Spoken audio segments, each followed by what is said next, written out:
नमो अरहन्ताणं नमो सिद्धाणं नमो आयर्याणं नमो उवज्जायाणं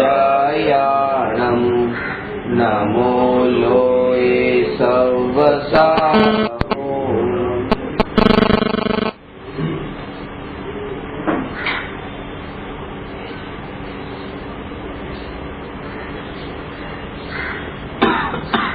प्रश्न नंबर 309 विचार અને વિકાર વચ્ચે ભેદ જણાવો।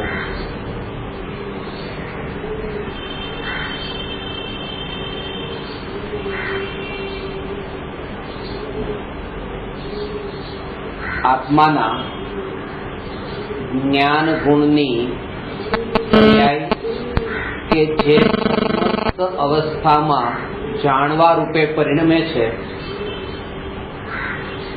એ જ્ઞાનની પર્યાયનું જે પરિણમન છે એ પરિણમનનું નામ જ વિચાર છે ને એ વિકાર શ્રદ્ધા અને ચારિત્ર ગુણની અશુદ્ધ પર્યાયનું નામ વિકાર છે। એટલે 3 ગુણ મુખ્ય છે, શ્રદ્ધા ગુણ, જ્ઞાન ગુણ અને ચારિત્ર ગુણ। તો જે શ્રદ્ધા ગુણ અને ચારિત્ર ગુણ આ 2 ગુણની પર્યાય અશુદ્ધ રૂપે પરિણમે છે અને જ્ઞાન ગુણની પર્યાય અશુદ્ધ રૂપે પરિણમતી નથી। આને થોડું સમજી લો તો ચૈતન્ય સ્વભાવ ને પરમ પરિણામી ભાવનું જે ધ્રુવતા એ સમજાશે। ગુણસ્થાનની પરિભાષામાં આચાર્ય નેમિચંદ્રજીએ મોહ તથા યોગના નિમિત્તથી થતી શ્રદ્ધા અને ચારિત્ર ગુણની તારતમ્ય રૂપ અવસ્થાને ગુણસ્થાન કહી। તો એમાં ગુણસ્થાનમાં શ્રદ્ધા અને ચારિત્ર ગુણ 2 ગુણ લીધા, જ્ઞાન ગુણ નહીં। આ વાત સમજવા જેવી છે એટલા માટે કે કોઈ જીવની ક્ષયોક્ષમ જ્ઞાનની પર્યાયમાં જો વૃદ્ધિ થાય તો એ જીવનું ગુણસ્થાનમાં પણ આરોહણ થાય એમ નથી। અત્યારે તમે થોડું યાદ કરી લીધું, શીખી લીધું તો તમારું ગુણસ્થાન ઉપરનું અને પછી તમે ભૂલાઈ જાય તો પછી ગુણસ્થાનમાં પતન થયું એમ નથી। તો કેમ છે કે જેટલા અંશે મોહરાગ દ્વેષનો ભાવ ભાવથી વૃદ્ધિ થઈ એટલા અંશે ગુણસ્થાનમાં ઉપરના ગુણસ્થાનમાં આરોહણ થયું અને જેમ જેમ એ મોહરાગ દ્વેષના ભાવના ઉદય હજુ ચાલુ છે એટલા અંશે ત્યાં અશુદ્ધતા હોવાથી એટલા અંશે નીચે ત્યાં પતન થાય છે। 2 વાત થઈ કે જ્ઞાન ગુણની પર્યાયનું જાણવાનું પરિણમન અને શ્રદ્ધા ચારિત્ર ગુણની પર્યાયનું ત્યાં માનવા અને સ્થિર થવાનું પરિણમન। તો જે શ્રદ્ધા ગુણની જે પર્યાય છે એ શ્રદ્ધા ગુણની અશુદ્ધ પર્યાયનું નામ તો છે મોહ। આપણે આ શબ્દ વારંવાર વપરાય છે કે આ જીવ મોહરાગ દ્વેષના પરિણામોના કારણે સંસારમાં પરિભ્રમણ કરે છે। તો એમાં જે મોહરાગ દ્વેષ શબ્દનો પ્રયોગ છે એમાં મોહનો અર્થ છે શ્રદ્ધા ગુણની અશુદ્ધ પર્યાય, રાગ દ્વેષનો અર્થ છે ચારિત્ર ગુણની અશુદ્ધ પર્યાય। સમજાણી વાત? અને એ મોહરાગ દ્વેષનો અર્થ છે શ્રદ્ધા અને ચારિત્ર ગુણનું જ અશુદ્ધ પરિણમન। એમાં જ્ઞાનની અશુદ્ધતા નથી। મોહરાગ દ્વેષ શબ્દ કહીએ છીએ કારણ કે જ્ઞાન તો માત્ર જાણવાનું કાર્ય કરે છે, જ્ઞાન માત્ર જાણવાનું કાર્ય કરે છે। દીપકનો પ્રકાશ તો દીપકની બાજુમાં રહેલા પદાર્થોને પ્રકાશિત કરવાનું જ કામ કરે છે અને ખાસ તો એ છે કે દીપકનો પ્રકાશ તો દીપકના ધુમાડાને પણ ઉત્પન્ન નથી કરતો, એને પણ બતાવનારો છે કે આ ધુમાડો છે। તો જ્ઞાનની પર્યાય તો એ વાતને જાણે છે કે આ શ્રદ્ધા ગુણની પર્યાયનું મોહ રૂપે પરિણમન થયું અને ચારિત્ર ગુણની પર્યાયનું રાગદ્વેષ રૂપે પરિણમન થયું. આ મોહ રાગ દ્વેષ રૂપ જે પરિણમન થાય છે જ્ઞાન ગુણની પર્યાય ઉત્પન્ન નથી કરતી, પણ એને પણ જાણે છે, એ પણ નક્કી કરે છે, એ પણ જાણે છે. એટલે કે મિત્રને દેખતા તે રાગ થયો, શત્રુને દેખતા તે ક્રોધ આવ્યો, દ્વેષ થયો. તો આ જે જ્ઞાનની જે જાણવારૂપ પર્યાય જાણ્યું, આ જાણ્યું, એ જાણ્યું એને રાગ નથી કરાવ્યો ને એને દ્વેષ પણ નથી કરાવ્યો. તો રાગ અને દ્વેષનું સ્વરૂપ કેવું છે, કોના કારણે થયો છે કે બે પર્યાયને સ્વતંત્ર રૂપે ન જાણી એના કારણે. આ રાગ દ્વેષનું સ્વરૂપ એટલે કે બે પર્યાયને સ્વતંત્ર ન જાણી. જેમ બે વસ્તુને એક રૂપે જાણવામાં દોષ છે મિથ્યાત્વનો, બે વસ્તુને એક રૂપે એટલે કે આ શરીર ને આત્મા એમ માન્યું બે એક છે, બેને જોડીને માન્યું, અથવા તો એમ માન્યું આત્મા અને આ બહારના સંયોગો કે આ ઘર મારું, પુત્ર પત્ની પરિવાર મારા, આ બેને જોડ્યા. એવી રીતે બે પર્યાયને પણ જયારે જોડીએ અને એને જયારે માનીએ છે ત્યારે તે રાગાદી વિકલ્પની ઉત્પત્તિ થાય છે. આ શરૂઆતની ભૂમિકામાં અઘરો લાગશે અભ્યાસ, પણ આ અભ્યાસ થતા એ સાધના એવી સહજ થાય છે કે આ વ્યક્તિને દેખતા તે આ ભૂતકાળની જેટલી પર્યાયો કે 15 વર્ષનો જે સંબંધ છે, 15 વર્ષમાં જે તમારી સાથે વાતચીત થઈ છે, 15 વર્ષમાં જે આપણા ઋણાનુબંધ થયા છે, તો આ બધા ઋણાનુબંધ સહિત વર્તમાન જ્ઞાનની પર્યાય જ્યારે આ જ્ઞાનને જાણે છે ત્યારે પૂર્વના સંસ્કારો અંદરમાં જે ધરબાયેલા છે 15 વર્ષના, જે અત્યારે તો ખબર જ છે, એની સાથે દેખે છે. એટલે દેખતા ત્યાં આનંદ આવે છે. મારા આવ્યા, એ મારા આવ્યા એવો આનંદ એ છે કારણ કે એ પર્યાયોને આની સાથે અત્યારે જોડી દીધી છે, સંસ્કારો સાથે જોડીને દરેકે દરેક જ્ઞેયને દેખે છે. અને એના જ કારણે જ્ઞેય માત્ર જ્ઞેય રૂપે નથી જણાતું અને કોઈને કોઈ સારું ખરાબ રૂપે જણાય છે, કારણ કે બધી ધારણાઓ બંધાયેલી હતી. પતિ બેલ વગાડે ને ઘરમાં પ્રવેશ કરે છે, બિલકુલ ખાલી હાથ છે, કઈ નથી, અને પતિને દેખતા તે એ પતિ દેખાય ને કોઈ અજાણ્યો માણસ દેખાય, બે માટે દરવાજો એક સરખો નથી ખોલતો. પતિ માટે જે દરવાજો ખોલ્યો તો જાણ્યું ને કે આ કોઈ વ્યક્તિ અહીંયા પ્રવેશ કરવા માંગે છે, એટલું જ જાણ્યું. પણ એમ નથી, જેણે મને આ સોનું ચાંદી આ બધું આપ્યું હતું, ભૂતકાળમાં જે બધું જ એટલું પણ સુખ એ બધું સંસ્કારોમાં ગાઢ થઈ ગયેલું અને એની સાથે વર્તમાન પર્યાય એને જાણે છે. એટલા માટે ત્યાં વિકલ્પોની પરંપરા વધે છે. આ સ્વતંત્રતા નહીં કે એ પર્યાયમાં હતી. કરુણા ભાવ નહીં રહે કે પેલા કોઈ આ કરેલાના ઉપકારનો બદલો, કરેલા એ કોઈ આપણા માટે આટલું કર્યું એને બિલકુલ ભૂલી જઈએ અને વર્તમાનમાં બિલકુલ એઝ ઇટ ઇઝ આ એક વ્યક્તિ છે એ રૂપે એવું લાગશે અને એવું છે. પણ આનું નામ સાધના છે, નહીતર તો કશાયોની પરંપરા રોકાય જ નહીં. તો કે જ્ઞાની પણ આવું કરે કે અભ્યાસ તો જ્ઞાની પણ કરે, કદાચ જો ન થઈ શકે અને રાગ થાય તો જ્ઞાની એને નબળાઈ માની લે છે, પણ એમ નથી માનતા કે અરે તો દયા ધર્મ રહેશે નહીં, કરુણા રહેશે નહીં.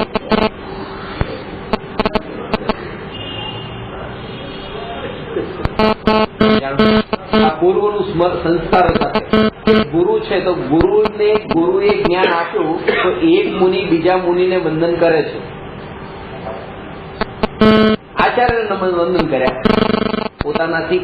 હવે મહાન આચાર્યને વંદન કર્યા ત્યારે ખાલી અત્યારે એ સમયની પર્યાય યાદ કરે તો કોઈને વંદન કરવાના ભાવ ના આવે, બધા સરખા જેમ છે તેમ છે બધા.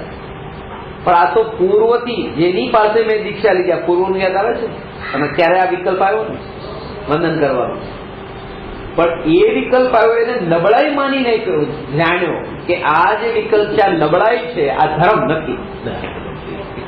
આ નબળાઈ છે કે આમાં પણ એઝ ઇટ ઇઝ જેમ છે તે એનો જ્ઞાતા માત્ર જ્ઞાતા, એ જ્ઞાતા રૂપે જે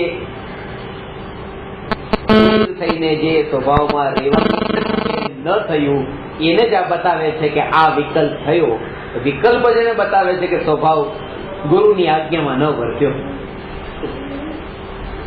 આ લાગે આપણને કે કેટલો મોટો અનાદર થઈ ગયો, નિષ્ઠુર થઈ ગયો કે જેની પાસેથી આટલું મળ્યું, અરે દીક્ષા, મુનિ દીક્ષા જેની પાસે લીધી ત્યાં પણ વંદન કરવાના ભાવથી. પણ આ સ્વરૂપ સમજવાની વાત છે. તમે એમ કહેશો તો બંધ નહીં કરવાનું કે બંધ કરવાનું, એ વાત અત્યારે છે ને, અત્યારે આપણે સ્વરૂપ સમજીએ છીએ કે સ્વરૂપ કેવું હોય છે. સ્વભાવમાં જયારે જ્ઞાની સ્થિર થાય છે એ સ્થિરતાનું સ્વરૂપ કેવું છે, એ સ્વરૂપમાં થોડી પણ દયા અને રાગનો ભાવ નથી, વહેવા વાળો ભાવ ત્યાં નથી. આ વહેવા વાળું એ જે પર્યાય જે થઈ પુરુષાર્થની, વિષ્ણુકુમાર મુનિને એ 700 મુનિરાજોની રક્ષા કરવાનો જે વિકલ્પ આવ્યો, ભાવ આવ્યો ને, તો એ કોઈ બીજા કોઈની રક્ષા કરવાનો ભાવ આવ્યો, જે સંઘમાં પોતે હતા એ સંઘની રક્ષા કરવાનો ભાવ આવ્યો ને. તો કંઈક હજી એ સંઘમાં કંઈક વિશેષ દેખાયું છે. બીજું તો ઘણું બધું કોઈના ઉપર પણ કઈ પણ થાય, પણ અહીંયા કંઈક વિશેષ, પણ એ દેખાયું ને આ ભાવ આવ્યો, ક્યાંય બસ દોષ છે. એ પણ એક રાગનો વિકલ્પ છે, અને રાગનો વિકલ્પ છે. અને એ કામ એમણે કર્યું પણ મુનિપણું છોડીને કર્યું. બ્રાહ્મણિયાનું રૂપ ધારણ કરીને મુનિ દીક્ષા છોડી દીધી અને 700 મુનિની રક્ષા કરવાનો વિકલ્પ આવ્યો તો એ કર્યું.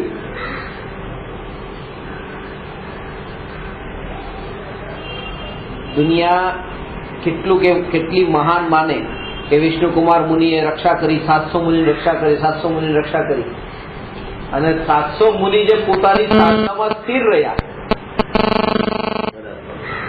એના ઉપર કોઈ નજર નથી. મહાન તો એ હતા કે જે શુદ્ધોમાંથી પોતાના સ્વરૂપમાંથી નીકળ્યા નતા. રાગીઓની મહિમા રાગીને આવે છે, વિતરાગીની મહિમા નથી આવે. અંદર શ્રદ્ધામાં તો રાગ મહાન છે એ પડ્યું છે ને એટલા માટે. અને એ જ કારણ છે, આ વાત સમજવા જઈએ કે સાધનાના કાળે કોઈ તમારી સામે હાથ જોડીને તમને વિનય કરીને પ્રણામ ન કરે, નમસ્કાર ન કરે, બોલાવે નહીં અને પોતાની મસ્તીમાં મસ્ત રહીને ચૂપચાપ નીકળે. જો તમે રાગને મહિમાવાન માન્યો છો, એમ લાગશે કે જો તો આમાં થોડો કઈ વિવેક નથી. જ્ઞાની કહે છે કે જો તમે રાગને હે માન્યો છે તો તમને અસર નહીં થાય કે આવું કેમ ન કર્યું. એટલા માટે મુનિને જો કોઈ વંદન ન કરે તો કેમ ફરક નથી પડતો, કારણ કે રાગને હે માન્યો છે. રાગને હે માન્યો એટલે મોહ, રાગ અને દ્વેષના ભાવ એ વિકાર છે, અને વિચાર એટલે જ્ઞાનની પર્યાય છે. વિચાર અને વિકાર, જ્ઞાનની પર્યાય 12મા ગુણસ્થાન સુધીનું કીધું કે ક્ષયોક્ષમ જ્ઞાનનું જે પરિણમન છે એ પરિણમન જ વિચાર છે. હવે આમાં બે વાત સમજવાની છે. એક તો છે મન સહિતનો વિચાર. આપણે જેમ કહીએ છીએ કે એકેન્દ્રિય જીવથી લઈને અસંગની પંચેન્દ્રિય જીવને મન નથી, બરાબર છે, અને પંચેન્દ્રિય જીવને જ મન હોઈ શકે એવો નિયમ છે. સંજ્ઞીનો મતલબ મન હોય એ સંજ્ઞ. સંજ્ઞીનો અર્થ છે મન વાળો, જેને આ મન નામનું જે સંજ્ઞીપણું મળ્યું છે એ સંજ્ઞી પંચેન્દ્રિય.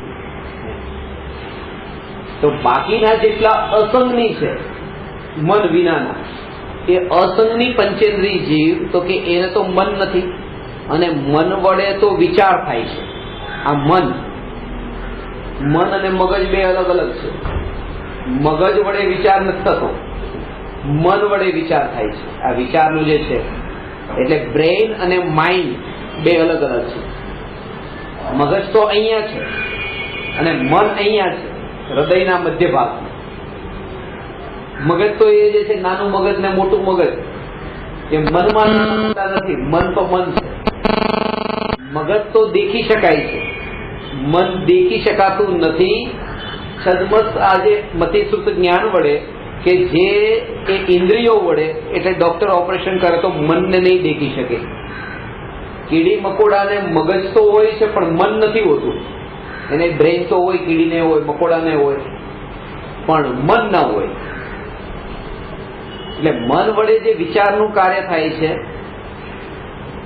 5 ઇન્દ્રિય વડે જેને જાણ્યું છે, એના જે જ્ઞેયને જાણ્યું, જેમ કે ચક્ષુ ઇન્દ્રિય વડે લાલ રંગને જાણ્યું, તો લાલ રંગને જાણીને એના સંબંધમાં જે વિચાર ચાલે છે, સફેદ રંગને જાણીને એના સંબંધમાં જે વિચાર ચાલે છે, એ વિચાર જે છે એ મનના નિમિત્તે થાય છે. રંગનું જ્ઞાન થયું આંખના નિમિત્તે, કોઈ શબ્દ કહ્યા તો એનું જ્ઞાન થયું કાનના નિમિત્તે, સુગંધ દુર્ગંધનું જ્ઞાન થયું નાકના નિમિત્તે.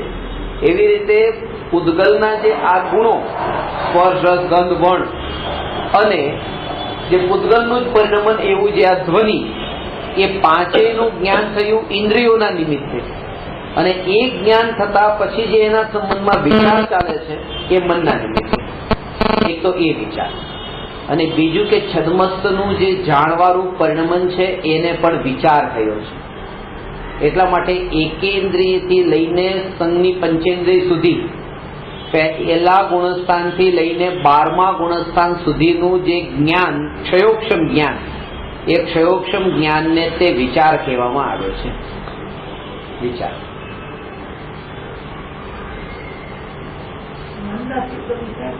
એટલા માટે તે ભેદ પાડીને કહ્યું ને કે જ્ઞાનનું નામ વિચાર છે, મનનું નામ વિચાર નથી. એ જે આપણે વિચાર કહીએ છીએ, જે મનના નિમિત્તે થતો વિચાર, તો ઇન્દ્રિયોથી જેને જાણ્યું કે, પણ આ જે સામાન્ય જે એકેન્દ્રિયમાં પણ જે જાણવાનું થઈ રહ્યું છે, એ જ્ઞાનને પણ છદ્મસ્તનું જે જ્ઞાન છે તે વિચારરૂપ છે. એટલા માટે, કારણ કે એ જે જ્ઞાન છે ને, એ જ્ઞાનમાં પણ જે સળંગ જાણવારૂપ જે પરિણમન થઈ રહ્યું છે, એ જાણવારૂપ પરિણમન થઈ રહ્યું છે, એમાં પરનું નિમિત્તપણું છે. જેમાં જે જ્ઞાનમાં પરનું નિમિત્તપણું હોય, હવે એને અહીંયા વિચાર કર્યો છે. કેવળ જ્ઞાન પેલા વિચાર છૂટતો નથી. એટલે કેવળી ભગવાનને વિચાર ન હોય ને જળ પદાર્થોને વિચાર ન હોય.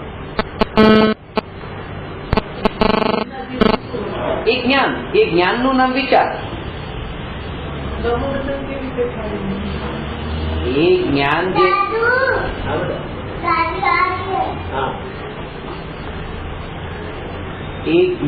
જે થઈ રહ્યું છે, એ જ્ઞાનની સાથે સાથે ત્યાં પણ આ પૂર્વના સંસ્કારો છે, અને એ સંસ્કારોના કારણે રાગ અને દ્વેષ પણ છે. ઝાડ પાનને એને ઠંડીનું જ્ઞાન થાય કે થાય છે. હવે જે ઠંડીનું જ્ઞાન થયું, ગરમીનું જ્ઞાન થયું, જે જ્ઞાન થાય છે, એ જ્ઞાનમાં તે હવે આ ઠંડીમાં સારા ને ખરાબના રાગ દ્વેષના ભાવ પણ થાય છે. એ ઠંડી સ્પર્શી ને ઝાડને ઠંડી સ્પર્શી, તો એ એમ માની એને ભોગવે છે કે મને સ્પર્શી છે, મને ઠંડી લાગી. એટલે વિકલ્પ આજે જે સંયોગોમાંનું જે ભેદ જ્ઞાન જે થવું જોઈએ, એ ભેદ જ્ઞાન તો એને પણ નથી. ત્યાં પણ આ બધું મને થયું, મને થયું, મને થયું, મને થયું, અંદરમાં શ્રદ્ધામાં તો આ જ પડ્યું છે. અને એટલા માટે જ તે સૌથી વધારે દુઃખી, નરક કરતા વધારે દુઃખી નિગોદિયા કયા? 4 ગતિમાં સૌથી વધારે દુઃખ કઈ ગતિમાં છે? દેવ, નરક, તિર્યજ ગતિમાં. નિગોદ તિર્યજ ગતિમાં છે. એકેન્દ્રિય છે ને, એકેન્દ્રિયથી લઈને અસંગની પંચેન્દ્રિય સુધીના બધા જીવ તિર્યજ ગતિના જીવ હોય નિયમથી. કારણ કે દેવ, મનુષ્ય અને નારકી તો નિયમથી સંઘની પંચેન્દ્રિય જ હોય. દેવ, મનુષ્ય અને નારકી નિયમથી સંઘની પંચેન્દ્રિય હોય. અને તેયંજમાં એકેન્દ્રિયથી પંચેન્દ્રિય સંઘની સુધી કોઈ પણ હોય. એમાં એટલો નિયમ કયો કે કે એકેન્દ્રીયથી અસંગની પંચેન્દ્રિય તો તેરિયંચ જ હોય. અને એકેન્દ્રીય જીવમાં નિગોદિયા જીવ છે, સાધારણ વનસ્પતિકાય જીવ. એટલા માટે નરકની વેદના કરતા, કારણ કે 3 વાત, કે એક તો જન્મ, બીજું મરણ, અને આ જે વચ્ચે છે એ જન્મ મરણને જોડવા વાળી રેખા, 2 બિંદુને જોડે તેને રેખા કહેવાય. ગણિતમાં ભણતા હતા તો જે 2 બિંદુને જોડવા વાળી જે આ રેખા છે, જે જીવન રેખા છે, નરક નારકીને તો એ જીવનનું દુઃખ છે, નિગોદમાં જન્મ મરણનું દુઃખ છે. એટલે જેટલા પણ દુઃખના વર્ણન કર્યા છે ને નરક સંબંધી, કે ભાઈ ત્યાં 3 લોકનું અનાજ ખાય તો પણ ત્યાં ભૂખ ન મટે, પણ ખાવા માટે કણ નથી મળતું, પીવા માટે પાણી નથી મળતું, ત્યાં વૈતરણી નદી આવી છે, કે ત્યાં સેમર નામના વૃક્ષ આવ્યા છે, કે જે દુઃખનું વર્ણન કર્યું બધું આખા જીવનકાળ દરમિયાનનું. અને નિગોદમાં એ નહીં બતાવ્યું કે ત્યાં ભૂખ તરસનું દુઃખ કેટલું ને ઠંડી ગરમીનું દુઃખ. ત્યાં તો એ બતાવ્યું કે હું જન્મ્યો ને હું મર્યો, એક શ્વાસ મેં 8, 10, 12, જન્મ્યો મર્યો ભર્યો દુઃખ ભાર.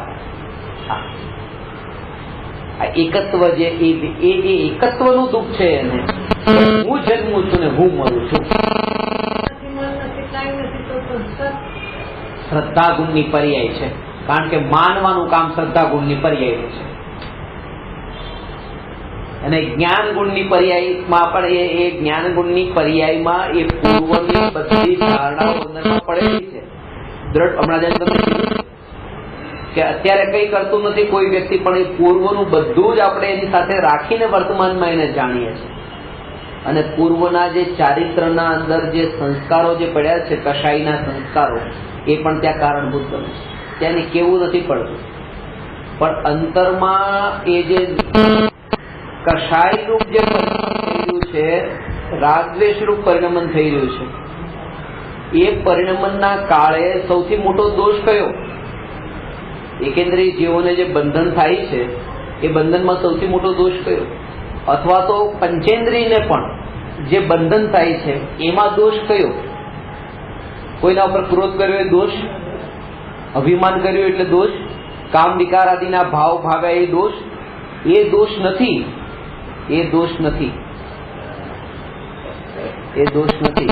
પણ ક્રોધ કર્યો તો ક્રોધ જે સમયે ક્રોધનો વિકલ્પ થયો એ સમયે આ ઉપયોગ ક્રોધમાં ગયો ને, એ ક્રોધમાં ગયો એ દોષ નહીં, એ ઉપયોગ સ્વભાવમાં સ્થિર ન રહ્યો આ દોષ. ભૂલ એ નથી કે બીજાના ઘરમાં જઈએ છે, ભૂલ એ છે કે પોતાના ઘરમાં નથી. અને એટલા માટે જ તે આજે વાત એ તમને એક કેવી લાગશે કે બીજાના ઘરમાં જવું, પોતાના ઘરમાં ન રહેવું, પણ બેમાં આસમાન જમીનનો ફરક છે. આસમાન જમીનનો ફરક એટલા માટે કારણ કે બીજાના ઘરમાં જવું, કોઈ વ્યક્તિ બીજાના ઘરમાં ન જાય, બીજાના ખેતરમાં જશે, બીજાના ખેતરમાં ન જાય તો રસ્તા ઉપર ચાલશે ક્યાંક ને ક્યાંક. અને અહીં સુધી કે પરમાં જશે ક્યાંક ને ક્યાંક, એ કે સ્વભાવમાં નથી. આ જ નુકસાન, આ જ સૌથી મોટો દોષ. અને શું થાય છે કે જે સમયે કષાયનું તીવ્રપણું હોય છે ત્યારે સ્વરૂપથી એટલો દૂર થયો છે, સ્વરૂપથી દૂર થયો છે. એ કષાયની તીવ્રતા તો આપણે આમ જોઈએ કે આટલો તીવ્ર ક્રોધ, પણ ખરેખર આટલા તીવ્ર ક્રોધના કાળે એ સ્વરૂપથી દૂર આટલો ગયો, એ સ્વરૂપથી જેટલો જેટલો દૂર ગયો એટલો દોષ છે. એ કષાયની તીવ્રતા દોષ નથી. વિચાર પણ એવો જ આવતો કે આ ભાવો કર્યા સંસારમાં, આ ભાવો, કારણ કે લક્ષ્ય જ પાછું ભાવનું હતું, આ ભાવ કર્યા, આ ભાવ કર્યા, પણ વિચાર નતો કે સ્વભાવનો આશ્રય નતો. અને સ્વભાવનો આશ્રય નતો, આ વારંવાર જો સ્મરણમાં આવે તો સ્વભાવ તો યાદ રહેશે ને, કે સ્વભાવ સ્વભાવ સ્વભાવ, તો પેલું તો વિભાવ છૂટતો જશે. બહુ ક્રોધ કર્યો એટલે જ ભટકવાનું થયું, ભટકવાનું જ થશે. કારણ કે હજી તો ક્રોધ ઉપર જ નજર જાય છે કે ક્રોધ બહુ કર્યો છે, બહુ કશાય કર્યા, બહુ રાજ્ય કર્યા સંસારમાં. હું ત્રિકાળી ધ્રુવ ભગવાન આત્મા, આમાં જે ઉપયોગનું સ્થિર ન રહેવું એ આજ સુધી થયું ને. તેમાં ન રહેવો ઉપયોગ, સ્વભાવ હું ત્રિકાળી ધ્રુવ સત્ય ત્રિકાળી ધ્રુવ સ્વભાવમાં ઉપયોગ ન રહ્યો ને, તેમાં ન રહ્યો કે ત્રિકાળી ધ્રુવમાં? ત્રિકાળી ધ્રુવ. તો ત્રિકાળી ધ્રુવમાં રહ્યો, આ રહ્યો ને, સાધના થઈ. આ ઉપયોગ હવે ઢળી ગયો. હવે કયો કટાઈ થયો ત્યાં ઉપયોગ ન ગયો, કોના ઉપર કટાઈ થયો ત્યાં ઉપયોગ ન ગયો, ઉપયોગ ઉપયોગમાં સમાયો.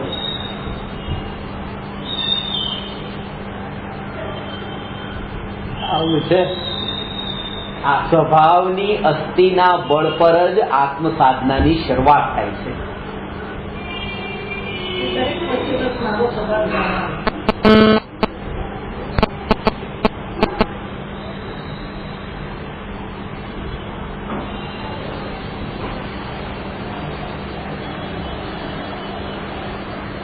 મારું શરીર તો જમી રહ્યું છે, મારું શરીર તો જમી રહ્યું છે, મારું શરીર તો ચાલી રહ્યું છે. આવું કરો તમે કે હું જમી રહ્યો છું, હું મારો સ્વભાવ જાણવો નહીં, હું જાણનાર. એમાં પછી ભેદ પાડ્યો મારો કે હજી ક્યાં. આ જે હું, મારામાં ફરક પડે. મારું તો દૂર દૂરમાં. દીકરાને આપણે મારો કહ્યો, ઘરને આપણે મારું કીધું. ઘરને મારું કહીએ છે કે નહીં? પણ ઘરને એમ કહે છે ઘર હું છું, આ ઘર હું છું. હું બિલકુલ નજીકનું. તો જાણવું એ મારો સ્વભાવ નહીં, હું જાણનાર. હું પોતે તે જ છું, હું જાણનાર. અને એના ભાવ સહિતનો અંદરમાં ગ્રહણ કરે કે હું જાણનાર એટલે કોણ? હું જાણનાર.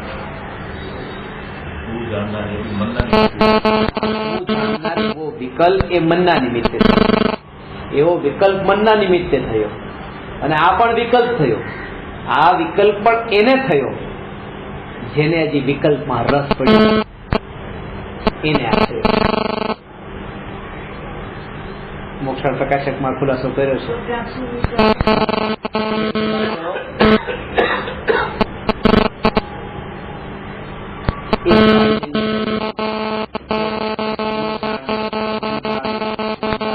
હું જાણનાર, હું જાણનાર. આવા પ્રકારનો તત્વ વિચાર ચાલે અને ભાવ સહિત એનું ગ્રહણ થાય. આમાં ભાવ સહિતમાં જોર આપવાનું છે. એટલા માટે કારણ કે જ્યાં સુધી એ ભાવ સહિત નથી થતું ત્યાં સુધી આના એક એક બધા પરમાણુથી છુટકારો નથી થતો. ભાવ પૂરેપૂરો ગ્રહણ થાય. તમને ભાવના ગ્રહણ આ બધા જે આ શરીરના જેટલા પરમાણુ છે, બરાબર છે. અહીંયા એક એવો આ વાળ, આ ભાગને છોડી દો, નખ એને છોડી દો. અહીંયા બધે આત્મા છે, બધે આત્મા છે. હવે આ પ્રદેશ, અહીંયા જ્ઞાન છે, જાણવાપણું, અહીંયા જાણવાપણું છે, અહીંયા જાણવાપણું છે.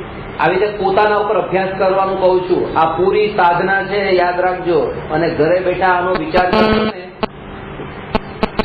તો જીવન આખું એ ધારામય થશે. અને આ દરેકે દરેક પ્રદેશ પર આ જે સંવેદના, આ જે જાણનાર છે.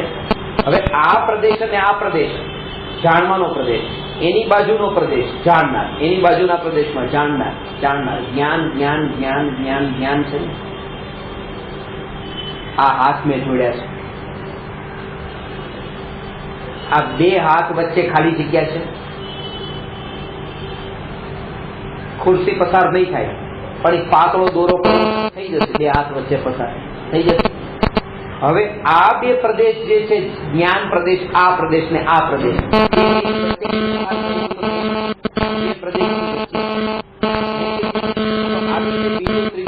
આવી રીતે આખા અસંખ્યાત પ્રદેશમાં એક પ્રદેશને બીજા પ્રદેશ સાથેનું જોડાણ, બીજાનું ત્રીજા સાથે, ત્રીજાનું ચોથા, પાંચમા, છઠ્ઠા, આવા અસંખ્યાત પ્રદેશો બિલકુલ અભેદ છે કે વચ્ચે ખાલી જગ્યા છે? અભેદ છે. વચ્ચે થોડી જગ્યા નથી, બિલકુલ નહીં. અને બિલકુલ અખંડ છે. એ બિલકુલ અખંડ જ્ઞાન બિલકુલ અખંડ છે ને. એ અખંડ જ્ઞાન છે. એટલા માટે એમાં ક્યાંય જગ્યા જ નથી કે વિકલ્પો પ્રવેશ કરે. હું જ્ઞાનનો ઘનપિંડ આગળ છું. એટલે જે ક્રોધનો વિકલ્પ થયો મારામાં નથી, કારણ કે કઈ જગ્યા જ નથી, પ્રવેશ કરે ક્યાં? આ એક એક પ્રદેશે અભેદ અખંડપણું પડેલું છે. આવો ભાવ અંદરમાં ગ્રહણ થાય. આ બહુ ઊંડી વાત છે. આજે અસંખ્ય પ્રદેશો, જે તમને ઘણી વાર કહું છું ને કે પ્રદેશે સુખનું અંદરમાં વેતન થાય, સુખની ધારા છૂટે, ફુવારા છૂટે સુખના, એ જે કહું છું એનો અર્થ એ છે કે અસંખ્યાત પ્રદેશમાં જાણપણું છે, અને એ અસંખ્યાત પ્રદેશમાં ક્યાંય પણ એવી ખાલી જગ્યા જ નથી, જાણપણા સિવાયનું બીજું નથી કે જેમાં આ વિકલ્પ પ્રવેશ કરે.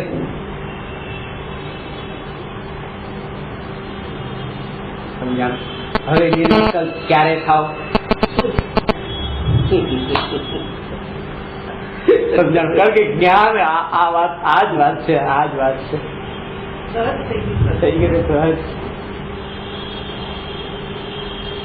આવી પોતાની મહિમા આવે. હવે આવી મહિમા જેને આવી, હવે વાત ચાલતી હતી એ ભાઈને હું આ અભ્યાસ કરવાનું કહેતો હતો. બહુ સૂક્ષ્મ અભ્યાસ હતો,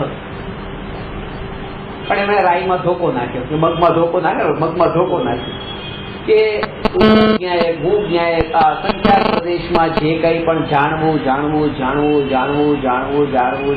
થઈ રહ્યું છે, આ વાત શ્રદ્ધામાં છે જ્ઞાનીને કે જાણવું થઈ રહ્યું છે, આ વિકલ્પ છે, અને એ વિકલ્પનો પણ આ જ્ઞાનમાં પ્રવેશ નથી, એ શ્રદ્ધા છે.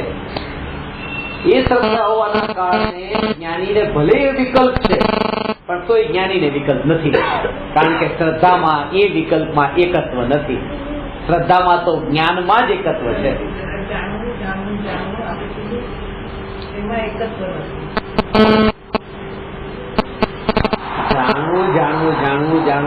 જાણવું જે થઈ રહ્યું છે નિરંતર, એ સમયે આજે જાણવું, હું જાણનાર, હું કોણ જાણનાર, આવું જે ચાલે છે, આ શું છે? વિકલ્પ. તો જ્ઞાનીને વિકલ્પ થયા કે નહીં? કેમ નથી થતા જ્ઞાનીને વિકલ્પ? કે હું જે જાણનાર છું એ જાણનાર ઉપર દ્રષ્ટિ નથી, અને દ્રષ્ટિ હું જે જાણનાર એ વિકલ્પ ઉપર દ્રષ્ટિ નથી, જે જાણનાર તત્વ જે છે એના ઉપર દ્રષ્ટિ છે. એટલે જે વિકલ્પ થકી આ જાણનારનો ચિંતન ચાલતું હતું એ વિકલ્પ છૂટી જાય છે, અને જાણનાર એકલો અનુભવમાં રહી જાય છે. એના માટે સંસારના વિષયોની માયાજાળમાંથી સમેટાયેલું જેનું ચિત્ત હોય એને આ ચિંતન ચાલે, નહીં તો ચિંતન નહીં ચાલે. ઘણી વખત ઘણાનું એવું થાય કે આટલું સહેલું છે તો કેમ નથી થતું?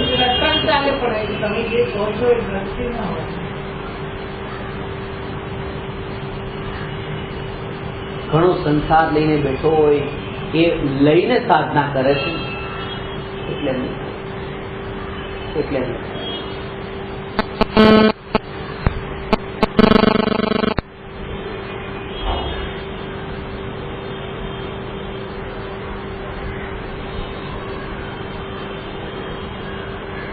કારણ કે માન્યતામાં તો એ જ ભાવ લઈને બેઠો છે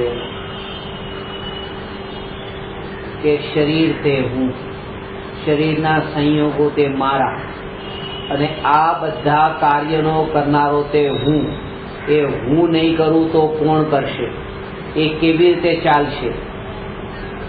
દુકાન કેવી રીતે ચાલશે? હું ન બેસું. ઓફિસ કેવી રીતે ચાલશે? ખરેખર ઓફિસ દુકાન ચલાવવાનું રસ જ નથી. પોતાના વિકલ્પોમાં એટલો રસ છે કે વિકલ્પોની પૂર્તિ કરવા માંગે છે. એટલા માટે ધ્યાન રાખવું કે તમે સાધના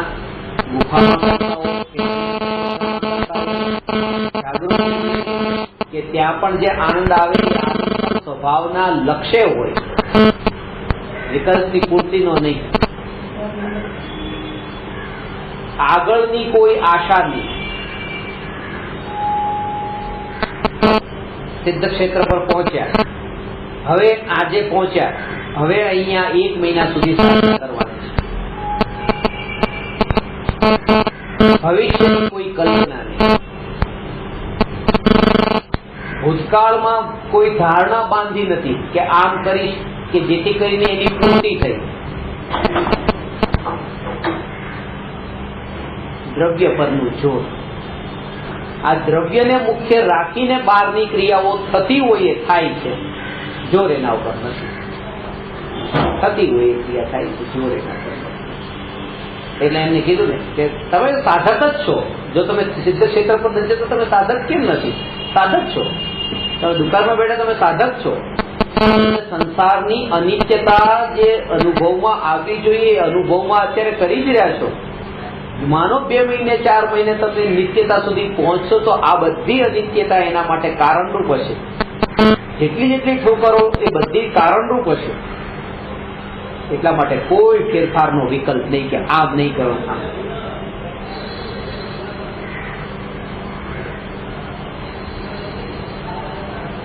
કારણ કે એ જે આ પવિત્ર ભૂમિમાં દર્શન કર્યા અને આ પવિત્ર ભૂમિમાં તમે પહોંચ્યા, ફરક પડે, સાધનામાં ફરક પડે. અહીંયા તમે સાધના કરો ને એ પવિત્ર ભૂમિ પર સાધના કરો, આસમાન જમીનનું અંતર છે.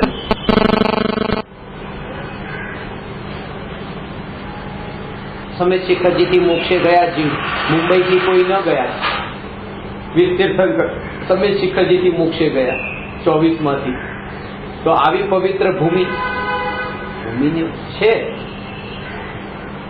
અને શાસ્ત્રોમાં લખ્યું છે કે ભાવ સહિત વંદે જો કોઈ કાકો નરક પશુ ગતિ ના હોય. જે જીવ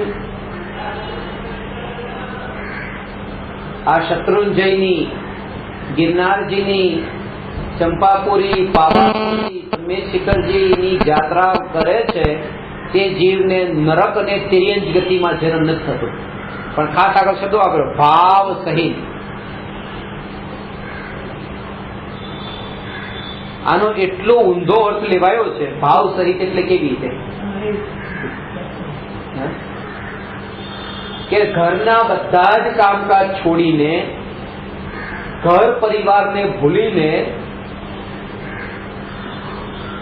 બિલકુલ પરમાત્મામાં તે કે આ ભૂમિની મહિમા જાણીને અહીંયા આવ્યા અને ભાવ સહિત એક એક પગથિયું ચડતા જાય ને ત્યાં ભગવાન ને પરમાત્માને યાદ કરતા જાય. આ ભાવ સહિત જે યાત્રા કરે કે ડોળી વાળા તો રોજ ચડતા હોય ઉતરતા હોય, પણ ભાવ સહિત ક્યાં છે? તમે કઈ વાર યાત્રા કરી કે ભાવ સહિત?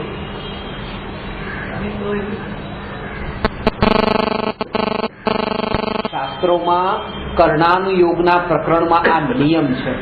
આ ભાવ સહિતનો અર્થ શું હતો ને શું લીધો છે તમને આજે ખબર પડશે. કે 93 પ્રકારની જે કરો પ્રકૃતિ નામ કર્મની,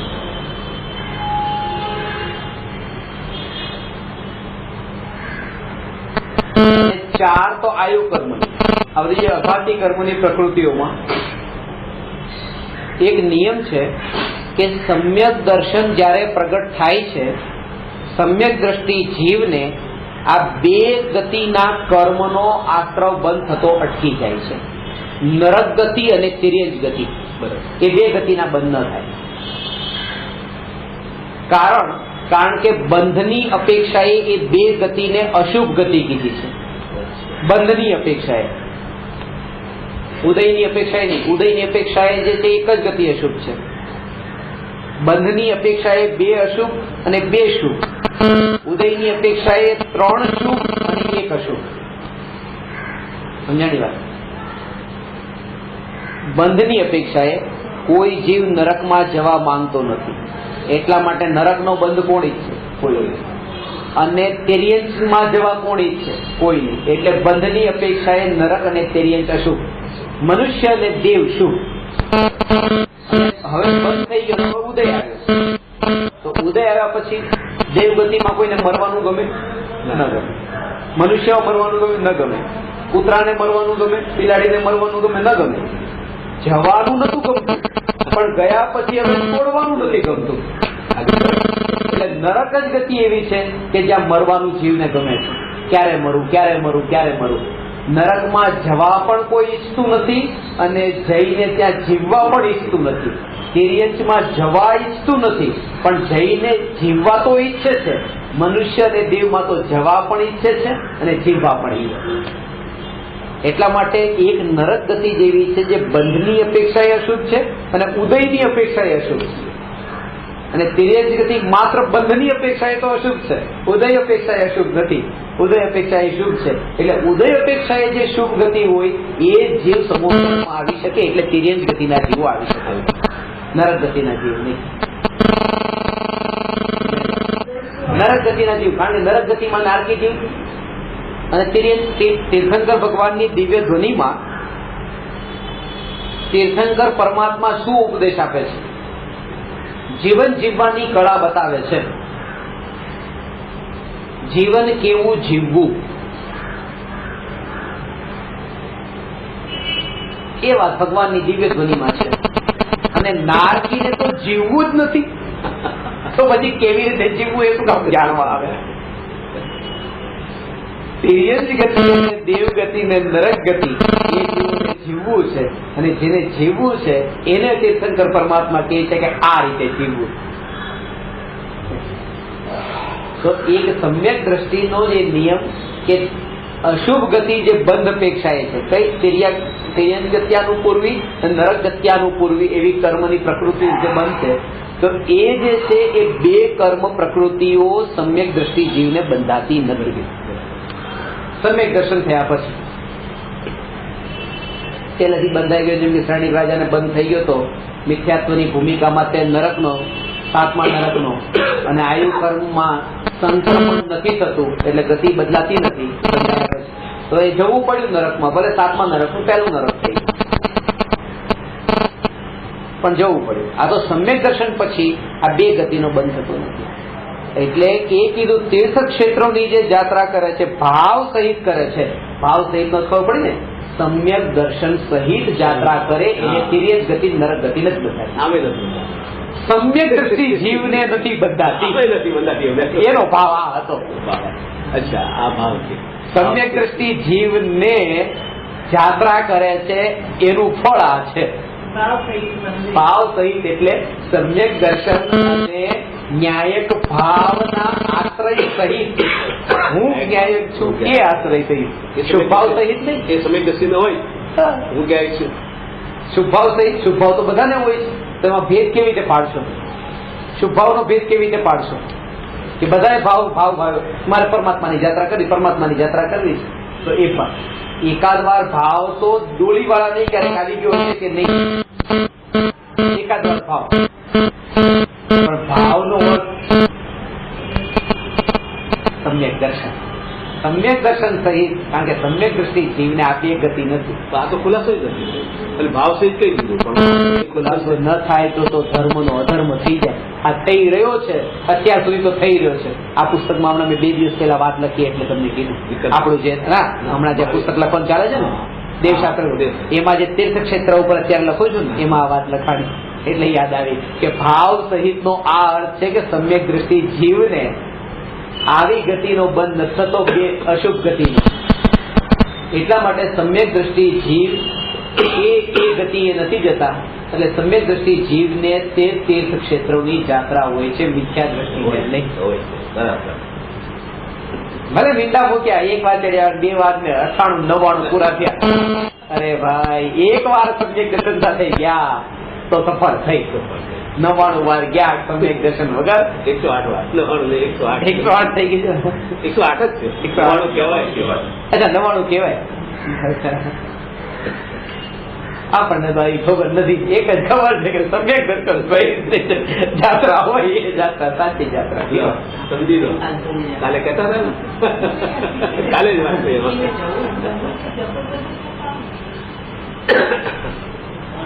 હા, એટલે જે શું ઉપાદેય બુદ્ધિ હોય કે જે જીવ, આમાં તો મેં એવા લોકોને જોયા છે ખરેખર વિજ્ઞાન સાથે જ છે. આખી જિંદગી એવા પાપ કર્યા અને અને બસ કે બસ હવે 2 ગતિથી બચી ગયા.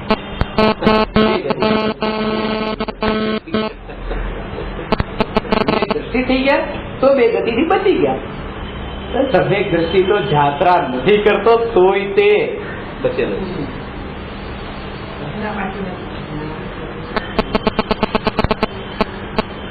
આવો મહિમા ભાવ. તુજ પાદ પંકજ જ્યાં થયા તે દેશને પણ ધન્ય છે, તે ગામપુરને ધન્ય છે, તે માત કુળ જ વંદ્ય છે. જ્ઞાની તમારા જ્યાં જ્યાં પણ વિતરણ તમારું થયું, આ જ્ઞાની કહેતા કપડા છોડ્યા એ જ્ઞાની નહીં, સમ્યક દર્શન સહિત આ ભાવ સહિત આપના જ્યાં જ્યાં પણ વિતરણ પણ થયું ને જે રચકણો આપને સ્પર્શ્યા, તુજ પાદ પંકજ જ્યાં થયા તે દેશને પણ ધન્ય થયું. આ ભાવ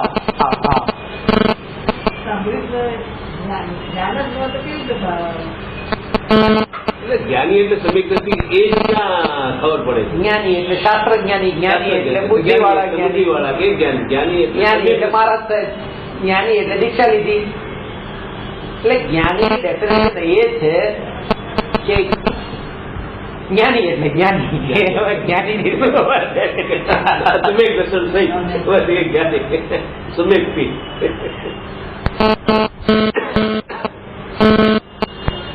એટલું બળ મળે કે ન્યાયક કહેતા બહારના સંયોગોમાં. કારણ કે તમે શિખરજીમાં તે એક જગ્યા એવી છે કે જ્યાં કોઈનું મરણ થઈ ગયું, એ જગ્યા ઉપર યાત્રા કરતા હતા કે ઉતરતા હતા, ચડતા ઉતરતા. બસ આ જીવ તો નિશ્ચિત રૂપે બીજા ગયા કે નહીં, આ તો ગયા ને ગયા છે. ત્યાં લખ્યું હતું, હું ગયો ત્યારે 2 ગતિથી બચી ગયા. ત્યાં પછી બધું બનાવ્યું, ડેરી બનાવી, આ બનાવ્યું, પાણીનું પરબ બનાવ્યું બધું, અને બીજે બધું આશ્રમ જેવું એક કરી ગયા. તમે આમાં જો સહયોગી થાવ તો તમારી 2 ગતિ પણ બચે. એક બાજુ રહી ગયું એ મુખ્ય થઈ ગયું.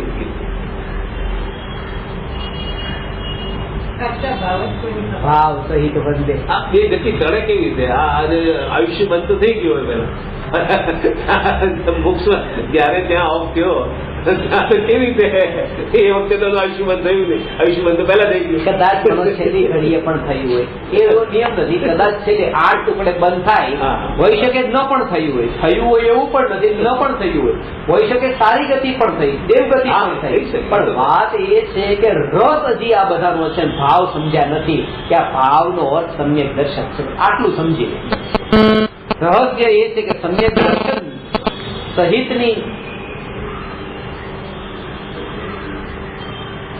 અને સમ્યક દર્શન સહિત ચારેય ગતિ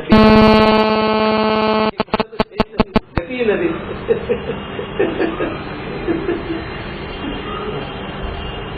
જયારે સિદ્ધ ગતિ પણ મારવું નહીં, સંસાર મારો ક્યાં? ન્યાયક ને ન્યાયક હું ન્યાયક.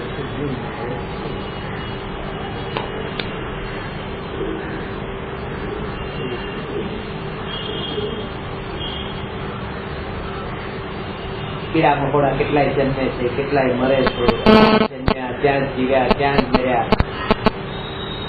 વંદના કરે, ભાવ સહિત વંદે. સમ્યક દર્શન સહિત જે વંદના, ને વંદના કોની? કે એ દેવ પરમાત્મા તત્વ જે છે ને, એ શ્રદ્ધાનો વિષય. એ શ્રદ્ધા એ દેવની શ્રદ્ધા. એ દેવની શ્રદ્ધા એટલે દેવની શ્રદ્ધા નથી, પણ દેવની શ્રદ્ધાનો અર્થ મોક્ષની શ્રદ્ધા છે.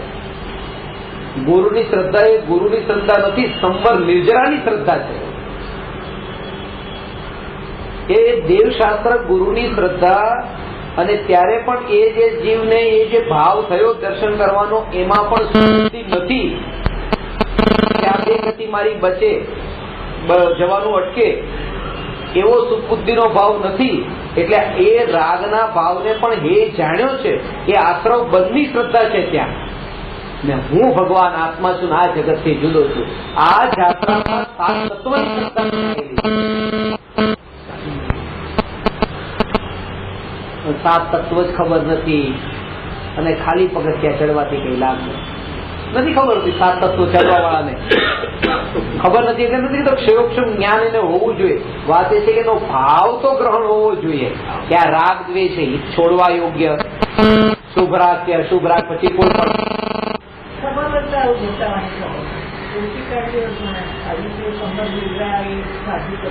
હવે આ યાદ રાખજો, જ્યારે પણ પગથિયા ચડો ને, ભાવ સહિત બંદેજો ખોટી કાકો નરક. યાદ અપાવજો. રાખ્યું નથી, હજી તો એટલી જરૂર નથી. યાદ અપાવજો, હજી નબળા છીએ.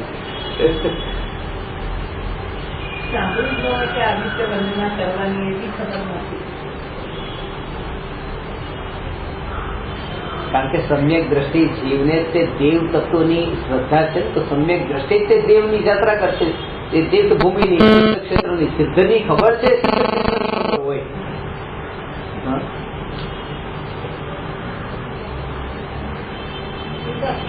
સિદ્ધિ શ્રદ્ધા તો સમ્યક દ્રષ્ટિ ને જોયે, બીજા આપણને સમ્યક દ્રષ્ટિ ને જોયે, સમ્યક દ્રષ્ટિ ને જોયે, દાખલા પણ એ નહીં જોયે.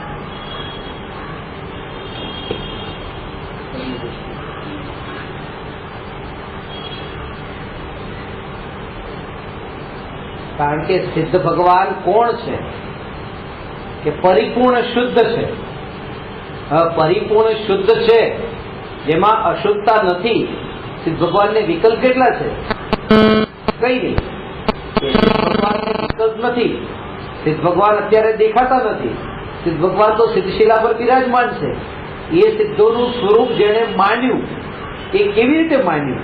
એ એવી રીતે માન્યું કે આ જે જ્ઞાનના અસંખ્ય પ્રદેશો, એમાં વિકલ્પનો ક્યાંય પ્રવેશ નથી. આ સિદ્ધ પરમાત્મા અહીંયા જે છે, આ સિદ્ધ જેમાં વિકલ્પ નથી, આ સિદ્ધને જેને ઓળખ્યા છે, એને એ સિદ્ધને ઓળખ્યા. વિકલ્પ નહીં, એને તમે દ્રષ્ટિ જ ઓળખી શકે. એ કારણ કે આ સિદ્ધને કોણે ઓળખી? સમ્યક દ્રષ્ટિ તો થઈ, ક્યારે ઓળખી? સમ્યક દ્રષ્ટિ.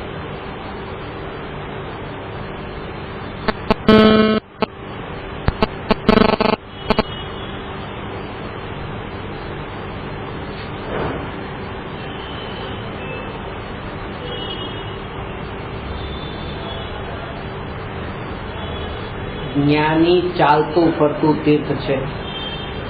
એટલા માટે જ્ઞાની જાત્રા કરે એમ નહીં. જ્ઞાનીના યુગમાં આપણે જઈએ તો આપણે જાત્રા કરી. સમજાણું? જ્ઞાની સોનગઢમાં બિરાજમાન છે ને, સોનગઢમાં ગયા તો સોનગઢ કે તીર્થ કેવી રીતે બન્યું? એ તીર્થ બન્યું કારણ કે ગુરુદેવ તીર્થ હતા, સાક્ષાત.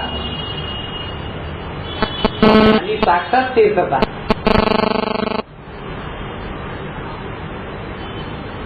વાયદર્શન તો આવે કે નહીં? બળ મળે. જો તમારે બળ લેવું હોય તો નહીં તો લેવું હોય. અરે ગુરુદેવ સાથે શું આદિનાથ ભગવાન ની સભામાં મારી નતા, તીર્થંકર ને સભામાં પણ લેવું નતું, નહીં લીધું. આપણે સોમોસર આપણે ક્યાં નથી.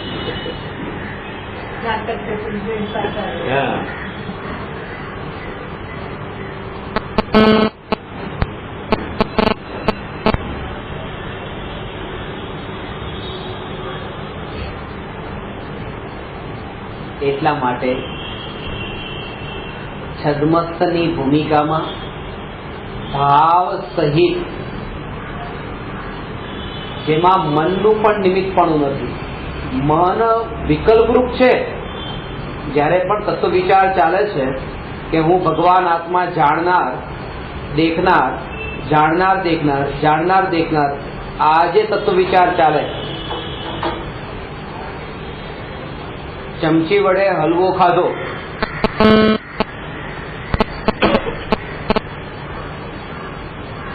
તો એ ચમચી તો સાધન જ છે. ચમચી સાધન જ છે. જેવો હલવો એ જીભ પર અડ્યો કે એ સમયે પાક્કી શ્રદ્ધા જ છે ને કે આ ચમચીનો ટેસ્ટ નથી, આ હલવાનો જ છે. ચમચીનો વિકલ્પ ત્યાં છે. વિકલ્પ પણ છૂટી. એ વિકલ્પ છૂટવાનું કારણ શું? હલવામાં એટલી તન્મયતા છે કે આ ચમચીનો વિકલ્પ છૂટી ગયા. તો હું જ્ઞાયક છું, એક વિકલ્પ છે. એ વિકલ્પ કોને પકડાવનારો છે? જ્ઞાયકને. પણ હું જ્ઞાયક, હું જ્ઞાયક, હું જ્ઞાયક, હજુ આ ચમચીમાં જ્યાં સુધી રસ રહ્યો છે ત્યાં સુધી જ્ઞાયકનો અનુભવ નથી. સમજાણ? એટલા માટે જયારે હું આ વાત કરતો હતો એ ભાઈને કે હું જ્ઞાયક છું, હું જ્ઞાયક છું, હું જ્ઞાયક છું, તો એમણે કીધું કે હું જ્ઞાયક છું આ પણ વિકલ્પ ને. વાત એ છે કે એ ભાઈને મેં કીધું તમને જે છે ને વિકલ્પમાં સુખ બુદ્ધિ ઘણી પડેલી છે, વિકલ્પને ઉપાધિ માનેલો છે, પોતાને વિકલ્પમય માનેલો છે. એટલા માટે જ્યારે મેં તમને આ વાત બતાવી ને કે હું જ્ઞાયક, હું જ્ઞાયક, હું જ્ઞાયક, ત્યારે તમને એ જ્ઞાયક એ વિકલ્પ તો નજરમાં આવ્યો પણ જ્ઞાયક નજરમાં ન આવ્યો. અને જ્ઞાનીને એ વિકલ્પ નજરમાંથી છૂટી જાય છે અને જ્ઞાયક આવે છે કારણ કે વિકલ્પમાં રસ નથી. રસ હતો એટલે ખબર પડી ને કે આ વિકલ્પ જ છે ને.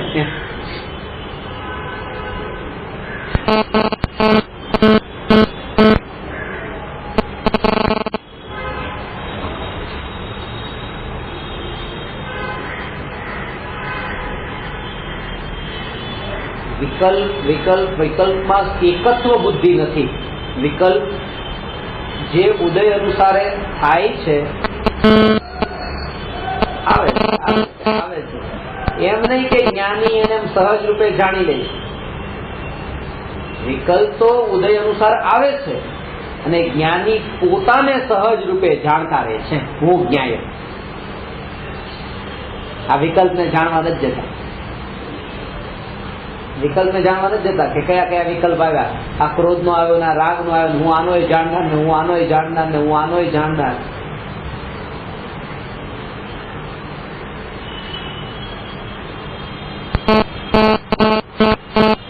પોતાનું સ્વરૂપ શું છે?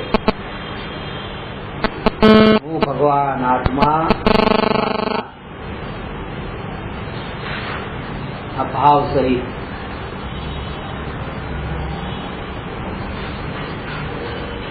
શરીરની ક્રિયા ઉદય અનુસારે થાય અને વિકલ્પોની ક્રિયા પણ ઉદય અનુસારે થાય.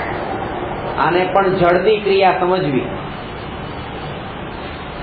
સાક્ષાત જળ સમજવી. જળની ક્રિયા ગુરુદેવ આને જળ કહેતા. જળની ક્રિયા છે કઈ?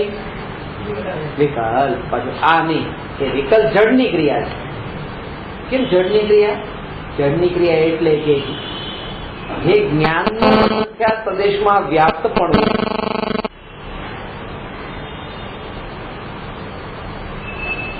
આજે અસંખ્યાત પ્રદેશોમાં જે જ્ઞાનનું વ્યાપ્તપણું, એમાં જે અખંડિતપણું, આ વ્યાપ્તપણું અને એમાં અખંડિતપણું,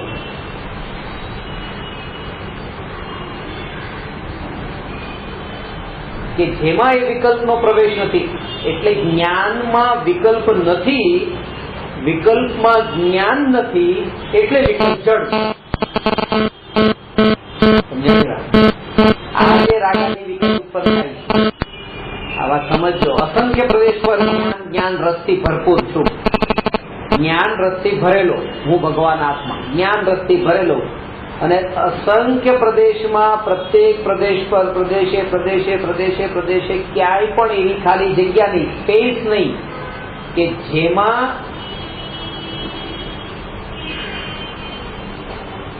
એ વિકલ્પને પ્રવેશ મળે. આ જેમ છે તો અહીંયા તો સ્પેસ છે ને, તો અહીંયા વિકલ્પ રહેશે ને. અહીંયા રહે ભલે વિકલ્પ, અહીંયા વિકલ્પ પણ આત્મામાં ન રહ્યો, કારણ કે આત્મા ત્યાં નતો. હવે જ્યાં આત્મા છે ત્યાં જ્ઞાન છે અને જ્ઞાનથી પરિપૂર્ણ છે. એ જ્ઞાન તો એટલું પરિપૂર્ણ છે, અકબંધ છે કે જેના પ્રવેશ નથી. અને એ વિકલ્પનો પ્રવેશ ન હોવાના કારણે એ વિકલ્પને જડ કહ્યો. વિકલ્પનો જ્ઞાનમાં પ્રવેશ નથી એટલે વિકલ્પ જ્ઞાન રસ વગરનો છે, જડ છે. એ જળની ક્રિયા છે. આ જે નિરંતર નિરંતર નિરંતર વિકલ્પો જે ઉઠે છે એ જળની ક્રિયા છે. જ્ઞાની એને જળની ક્રિયા શ્રદ્ધામાં માને છે. બોલતા ચાલતા આ જળની ક્રિયા છે, આ જળની ક્રિયા છે ને આ સાક્ષાત જળ છે. એટલા માટે જળમાં ફેરફાર કરવાનો વિકલ્પ, કે જળને જળ પણ માનવાનો વિકલ્પ છે. તેથી હું જ્ઞાયક છું જો એના પર હોય જળ.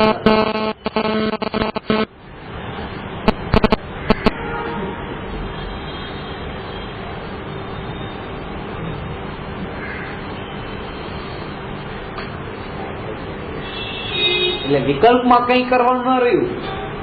આ જો સ્વભાવનું બળ હોય ને, તમે કહો ને ભલે વિકલ્પ તો વિકલ્પ છે, બરાબર છે, વિકલ્પ તો વિકલ્પ છે.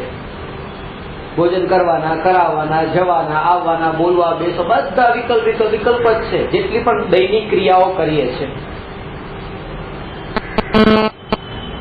પણ અંદરમાં ત્યાં ભેદ વર્તતો હોય કે હું જ્ઞાયક, એ તો જ્ઞાનીને હોય. એટલા માટે જ્ઞાનીના વિકલ્પો માફ છે, યુદ્ધ કરવાના પણ.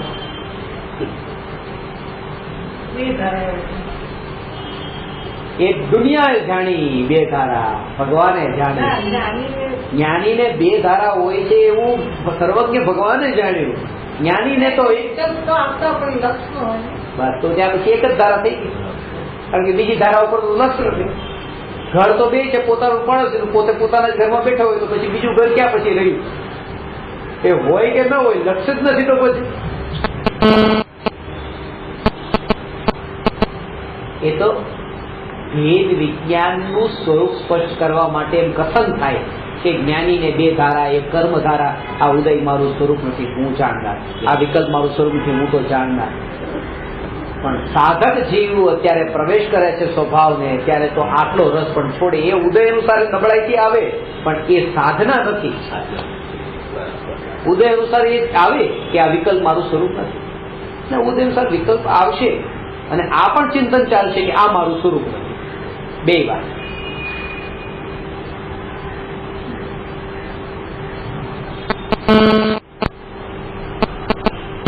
પાડોશીના ઘરમાં આગ લાગી અને પોતાના ઘરમાં પણ આગ લાગી, તો કોની આગને પેલા ઓલવશું? પોતાના ઘરની, બરાબર. પણ ક્યારેક એવું બને કે પોતાના ઘરમાં તો આગ લાગી જ નથી અને પાડોશીના ઘરમાં આગ લાગી, તો હવે તો બચાવવા જશો કે નહીં? આગ ઓલવવા જશો કે નહીં? શું કામ?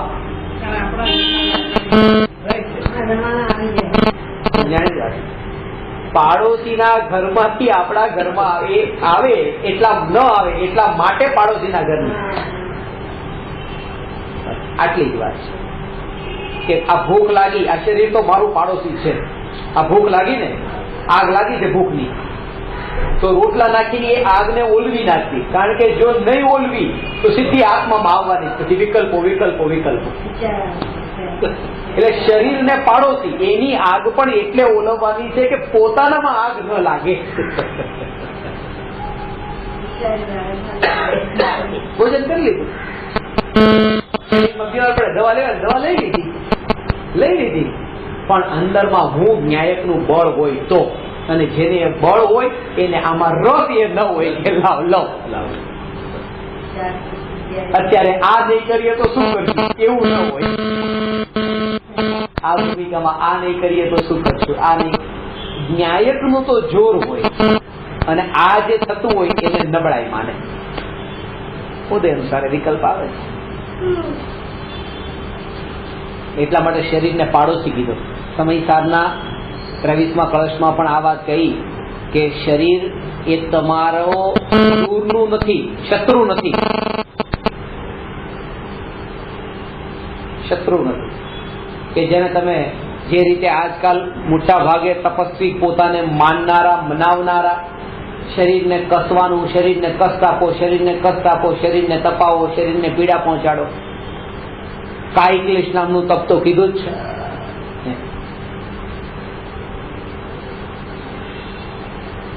કાયિક ક્લેશ નામનું તપ તો કીધું છે.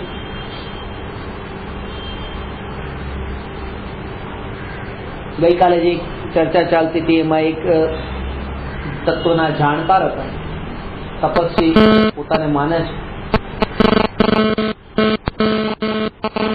ઉપવાસો કરે, પછી એકાસના કરે, આંબિલ કરે. તો આ બધું શરીરને તપાવવાનું શું કામ? શાસ્ત્રમાં લખ્યું છે ને કે તપ નામનું એક જે તપ નામનો ધર્મ છે એ ખરેખર તપાવવાનો તો આત્માને છે ને. તપાવવાનો તો કે આત્માને છે, તપાવવાનું કે દૂધ છે. દૂધને તપાવવાનું હોય, ગરમ કરવું હોય તો દૂધ કોઈ દિવસ ગરમ કરીએ આપણે?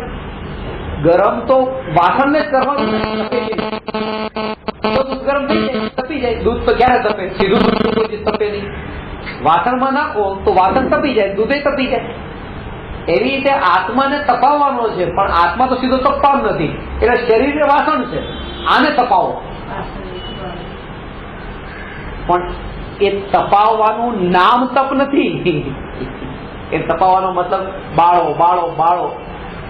સ્વભાવનો આશ્રય જે છે એ તપ છે.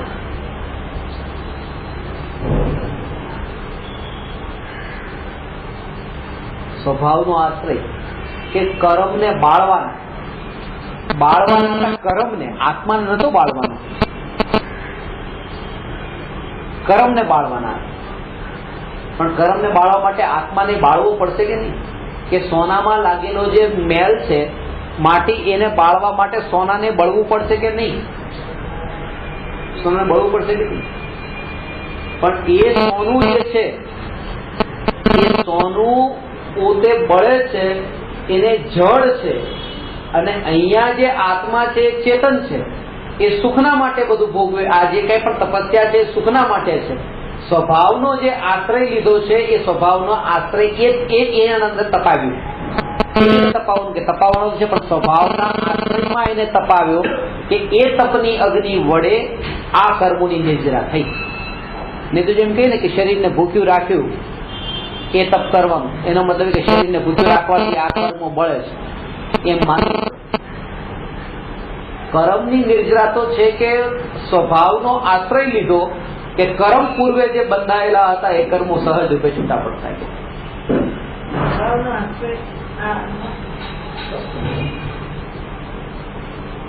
ભૂલ હવે બીજી વાર ન કરે.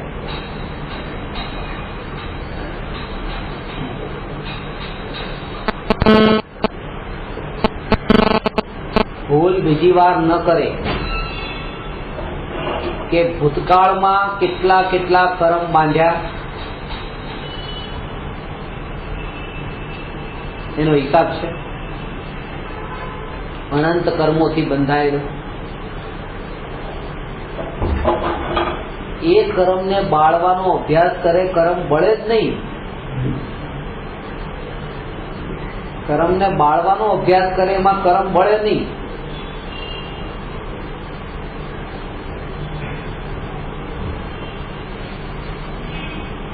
ત્યાં એક જાગૃતિ રહે કે સોનું જે બળે છે, પણ સોનામાં એ માટી બળવાની, સોનું તો ટકીને રહેવાનું છે ને. આ પ્રક્રિયામાં સોનાને કઈ થવાનું છે? સોનું તો સોનું જ છે. સોનું તો એવી જે દ્રઢતા છે, એવી દ્રઢતા જો અહીંયા હોય તો તપસ્યા છે. કે ભૂખ્યા રહ્યા તો હું તો ટકીને રહેનારો છું એમ માન્યું. ત્યાં તો અરે મને કઈ થઈ જશે, આ આટલી તબિયત ખરાબ થઈ, અઠાઈ કરી, હવે મને આ તો મને કઈ થઈ જશે. તો ત્યાં તો શ્રદ્ધાનું બળ છે કે સોનાને કઈ થતું જ નથી. અહીંયા જો એવું બળ છે કે હું તો આત્મા છું, હું નિત્ય છું, એ જો શ્રદ્ધાનું બળ હોય તો એ કર્મ બળે, નહીં તો કર્મ ન બળે. તરત જ એ સોનાને, મારું સોનું બળી જશે તો એ ભયમાં સોનાને હટાવી લે તો એ રજકણો બળે કેવી રીતે? એ આગમાં તો સોનું એને નાખ્યું છે. જેને શ્રદ્ધા છે કે સોનું બળવાનું નથી, ભલે મેલ બળવું હોય બળે, એ શ્રદ્ધા. તો આત્માના આશ્રય વગર તો તપસ્યા હોતી જ નથી.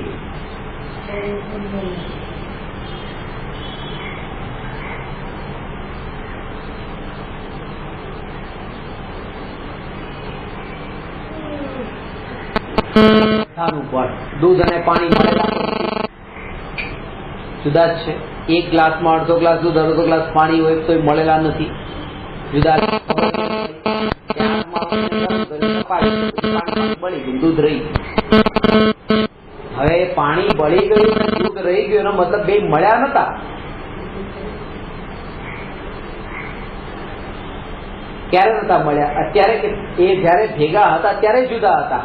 ખાસ વાત તો એ છે કે એ જ શ્રદ્ધામાં લેવાનું છે. કે આ જે શરીર અત્યારે નથી બળ્યું, ભલે અત્યારે છે અને આત્માય છે, તોય તે શરીર રૂપી પાણી બળ્યું નથી આગમાં, પણ તોય તે આત્મા અને શરીર બંને જુદા જુદા છે ને હું ટકીને રહેનાર છું. એ જે શ્રદ્ધા દેહના યોગમાં રહીને પોતે દેહથી છૂટો પડીને આ સાધના કરે છે. અને આ ત્યારે જ થાય છે કે પૂદગલ વિષયોમાં એને રસ નથી રહ્યો, વિષયોની આસક્તિ નથી રહી, ભૂતકાળના બધા અનુભવોને લઈને એને આ તત્વનો નિર્ણય કર્યો. ત્યારે હવે પરજ્ઞેયમાં એને રસ નથી, પરજ્ઞેયમાં રસ નથી. પરમાત્મા પણ પરજ્ઞેય છે. લાવ ભક્તિ કરું એમાંય રસ નથી. રાગ ઉઠે પણ રસ નથી એમાં, અને પરજ્ઞેયમાં રસ નથી.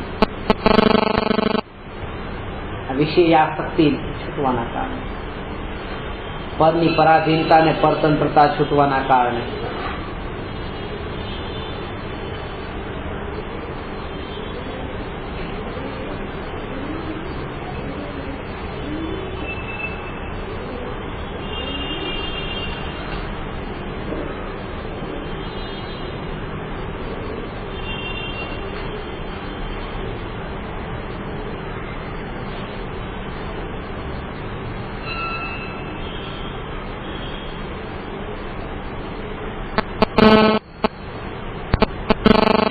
અનંત જે ધ્રુવ સ્વભાવ છે એ ધ્રુવ સ્વભાવ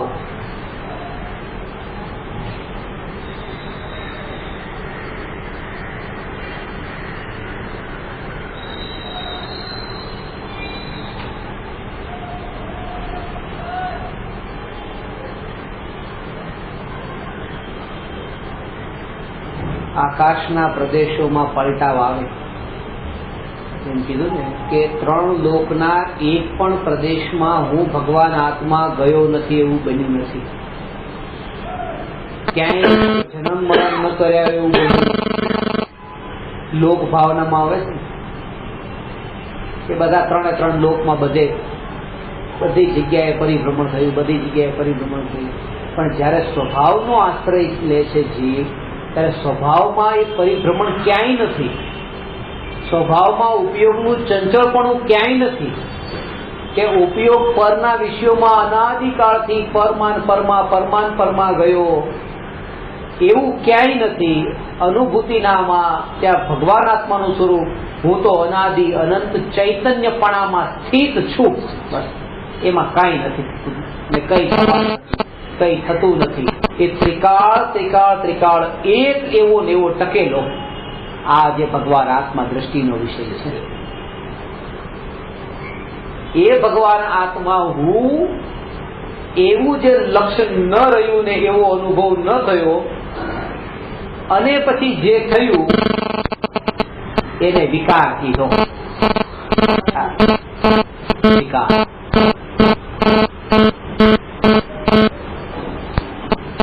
વિચાર અને વિકાર આ નક્કી કોણે કર્યું કે આ નક્કી જ્ઞાનની પર્યાયમાં થયું. વિચાર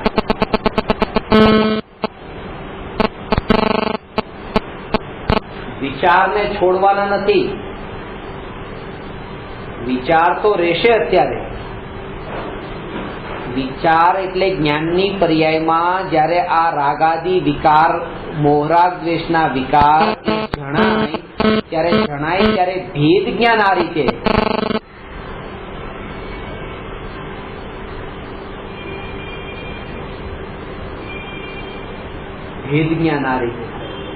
કે વિચારનો વિકારમાં પ્રવેશ નથી ને વિચાર ને વિકાર બંને મારું સ્વરૂપ નથી.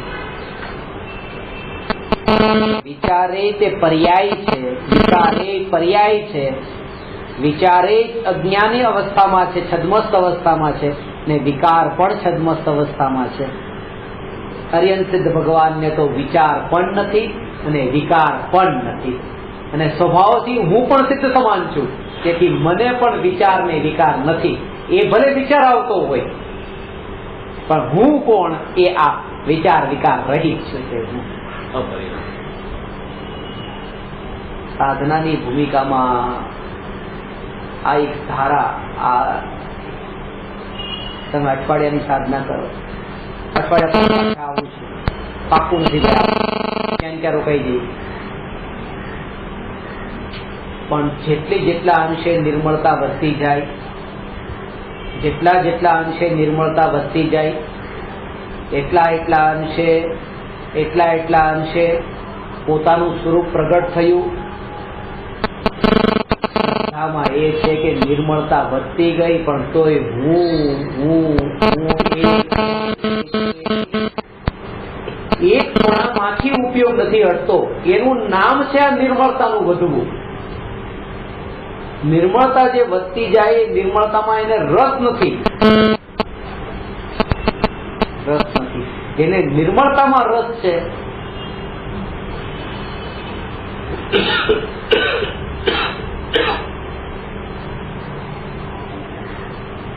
નિર્મળતા તો હોય, નિર્મળતાની જેને મહિમા,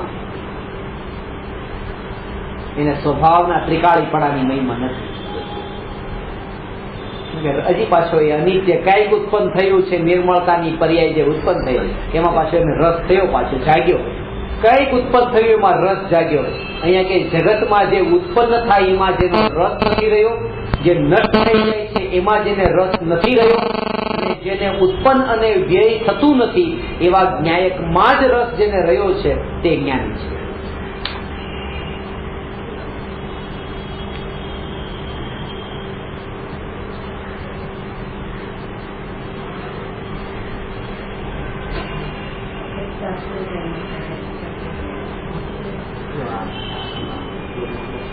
ત્રિકાળ પ્રગટ થતા આનંદમાં પણ જેને રસ નથી, કારણ કે ત્રિકાળ સુખથી ભરપૂર હોય એને ક્ષણિક સુખમાં રસ ક્યાં? એના માટે આ ક્ષણિક સુખ છે. ભગવાન આત્માના આશ્રય પ્રગટ થતો જે અતિન્દ્રિય સુખ, કે અતિન્દ્રિય સુખ કયું સુખ? ભગવાન આત્માનો આશ્રય લીધો અને એ આશ્રય લેતા જે સુખ પ્રગટ થયું એ સુખ કયું સુખ? ક્ષણિક સુખ. કારણ કે પર્યાયમાં પ્રગટેલું સુખ, પર્યાયનું સુખ તે હું નહીં, હું ત્રિકાળી સુખ સ્વભાવી. આ સુખ હું ત્રિકાળ સુખ, આ ક્ષણિક સુખમાં રસ નથી. હોય સુખ થાય, એક પર્યાય છે ને.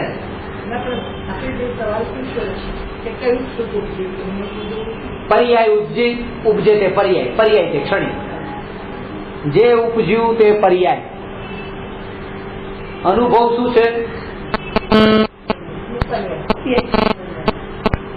ક્ષણિક છે. આ તો નિત્ય તો કહેવામાં આવે છે કે નિત્યના આશ્રય થયું છે તેથી તે નિત્ય છે, પણ વાત એ છે કે એને નિત્ય કહીને એનો રસ જગાડવા નથી માંગતા કે હવે અનુભવમાં રસ લ્યો તમે. રસ અનુભવમાં નથી, અનુભવમાં આવનાર જે છે એમાં એકત્વ છે, અનુભવમાં એકત્વ નથી. અનુભવનો વિષય કોણ છે? બસ તો એ નિત્ય છે. આ તો કહેવામાં આવ્યું. તત્વ વિચાર જયારે ચાલે છે ત્યારે આ પ્રકારથી સાધનાની ભૂમિકામાં આ રીતે થાય છે. આ જગત આખું ક્ષણિક છે અને આત્મા એક નિત્ય છે. એક આત્મા નિત્ય છે તો પછી આ બીજું ક્યાંથી આવ્યું? આત્માનો અનુભવ બસ એક માત્ર નિત્ય છે. પર્યાય છે ને, તો પર્યાય તો અનિત્ય. તો પછી આ નિત્ય કેમ? આ કથન કરવાનું આ રીતે છે. કથનની પદ્ધતિ એ છે કે પર્યાય દ્રવ્યમાં અભેદ થઈ ગઈ. પર્યાય અભેદ થઈ જાય. અરે પણ પર્યાય તો પર્યાય જ ને. તો શુદ્ધ થઈ ગઈ તો પછી ક્યારે પછી એમ કહી દેવું જોઈતું હતું કે અનુભવ થઈ ગયા પછી હવે પર્યાય નો આશ્રય છે. કેમ? કારણ કે અનિત્ય તો અનિત્ય છે. લાંબી હોય કે આ તો અદભુત સ્વરૂપ છે. અદભુત આવું સ્વરૂપ છે. સર એવું છે. આજે સાંભળીએ કઈ, કાલે સાંભળીએ કઈ, હજી જેમ જેમ અનુભવ વધતો જશે કઈ નવું નવું સાંભળવા મળશે. જૂનું છે ને બધું આમ સ્ટોપ, નવું અને મૂકો પાછું પેટીમાં બંધ થયો. એને વગોડો પાછું એનાથી આગળ.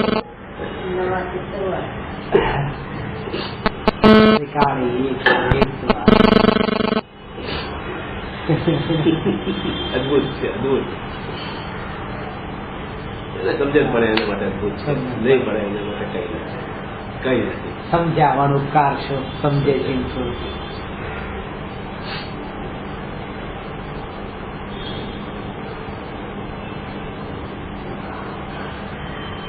અનિત્ય છે, અનિત્ય છે એટલે એમાં રસ નથી.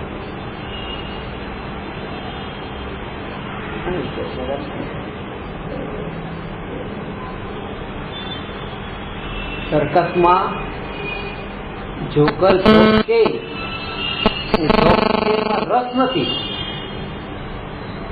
પહેલી વાર જોક્સ કીધો,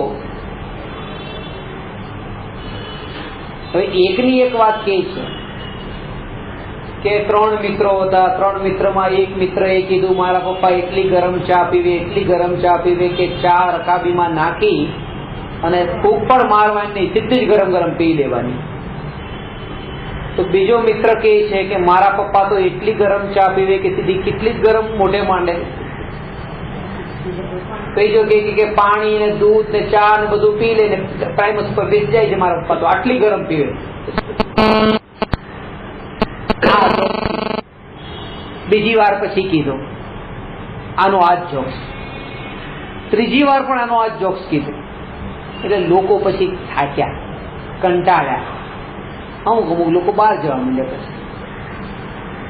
પછી રિપીટેશન થયું ને, એકનું એક, બીજી વાર, ત્રીજી વાર, ચોથી વાર માં રસ નથી રહેતો. આનું વાત છે.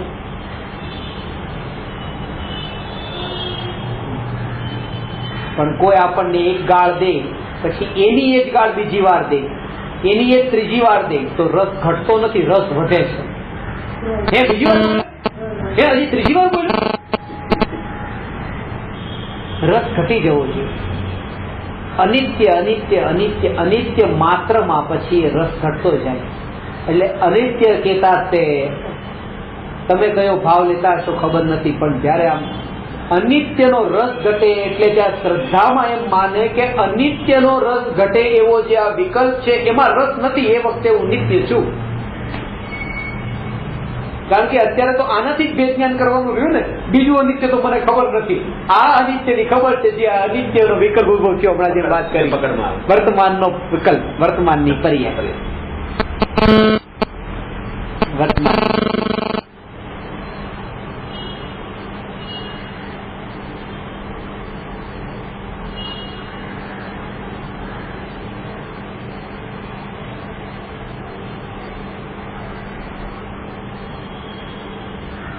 દેહ મરે છે, આ પૂતગલની વાત. એવી રીતે કાળની વાત, કાળ વહે છે, હું નથી વહેતો. આ પોતે નથી વહેતો, નથી વહેતો, વહેતો જ્યાં આવે છે ત્યાં વિકલ્પમાં વહી ગયો આવે છે. કારણ કે જે જ્ઞાયક ભગવાન આત્મા એ તો આજ સુધી વહ્યો છે. હું એ ધ્રુવ સ્વભાવ છે, હું એ ધ્રુવ સ્વભાવ છે, હું એ વહ્યો નથી. વહે તો પર્યાય ભલે વહે, હું નથી. દેહ મરે છે, હું નથી મળતો. આ પર્યાય વહે છે, હું નથી વહેતો. હું નથી વહેતો. એ હું જે ટકી રહેનાર જે છે એ જાગૃતિ, એ શ્રદ્ધા, એકત્વ એમાં થવાનું નામ સમ્યક દર્શન છે. આ હું નથી વહેતો.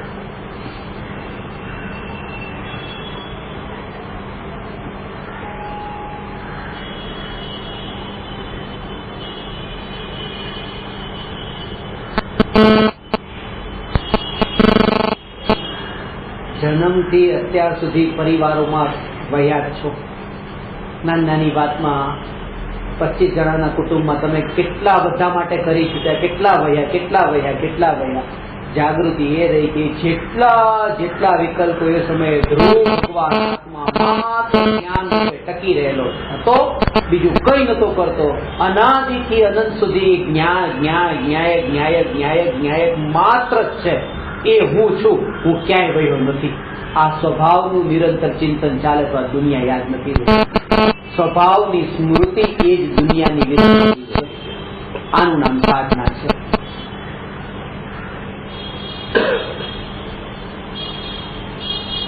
આ સુખી થવાનો ઉપાય છે. કઈ સુખી થવાનું? પર્યાયમાં ઉત્પન્ન થવા વાળું સુખ નહીં, ત્રિકાળ સુખી છું એની પ્રતીતિનો આ ઉપાય છે. હું ત્રિકાળ સુખી છું, તે સુખી થયો. સુખી થયો એટલે પર્યાયમાં સુખી થયો એમ નહીં, ત્રિકાળ સુખ. હવે તમને ખબર પડી કે અનિત્ય પર્યાય જે અતિન્દ્રિય સુખની પર્યાય એક સમયની પર્યાય ત્રિકાળીને છોડીને ક્ષણિકમાં કોણ રસ લે?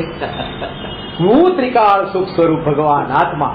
હવે અતિન્દ્રિય આનંદ પ્રગટ થાય એનો રસ જેને રહ્યો નથી એટલે પ્રકટ છે, એને પ્રગટ છે, એને પ્રગટ તેને રસ હજી પ્રકટ જ છે, કારણ કે ત્રિકાળીના આશ્રય એ પ્રગટ છે. હું ત્રિકાળી.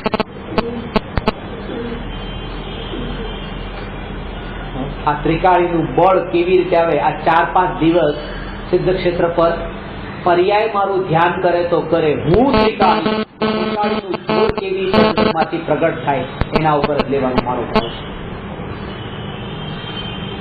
જ્ઞાન બતાવો.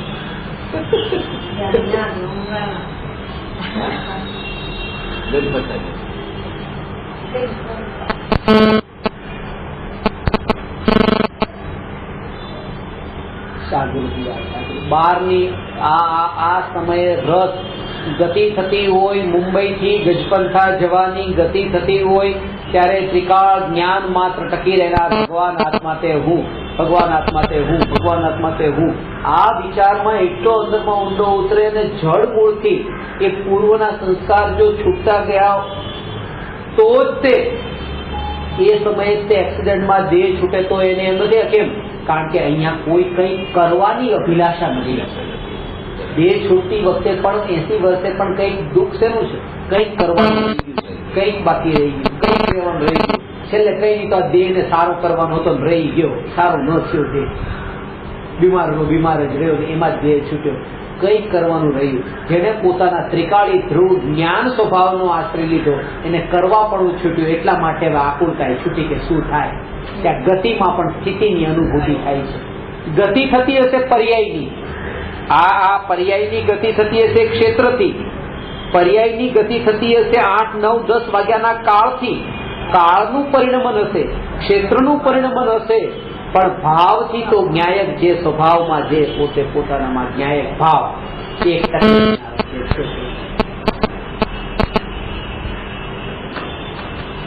એ જ્ઞાયક ભાવ એ જ્ઞાનીની સાધના છે, સાધનાનો વિષય. સાધનામાં રસ નથી. હવે જ્ઞાની સાધનામાં રસ નથી. સાધનાનો વિષય કોણ છે?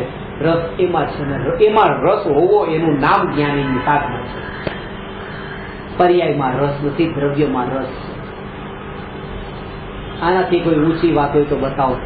એવો મને કોઈ સવાલ કર્યો તો એને મેં કીધું કે જેણે લોકાલોકને જાણ્યું એવા સર્વજ્ઞ ભગવાન બધું જ જાણ્યું, ત્રણેય કાળનું, ત્રણેય લોકનું, અલોકનું બધું.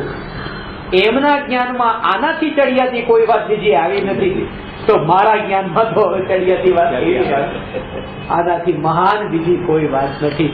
અને એનું સર્વજ્ઞ ભગવાન પ્રમાણ છે કે એ જ્ઞાયકનો આશ્રય અનંત કાળ સુધી લીધો છે. એ જ જ્ઞાયકનો આશ્રય અનંત કાળ સુધી લીધો છે. પ્રત્યેક જે જ્ઞાયકનો આશ્રય લે આવી મંગળ ભાવના ભાવું છે. નમો અરહંતાણમ નમો સિદ્ધાણમ નમો આયતિયાણમ નમો ઉવજ્જાયાણમ નમો લોય સર્વસા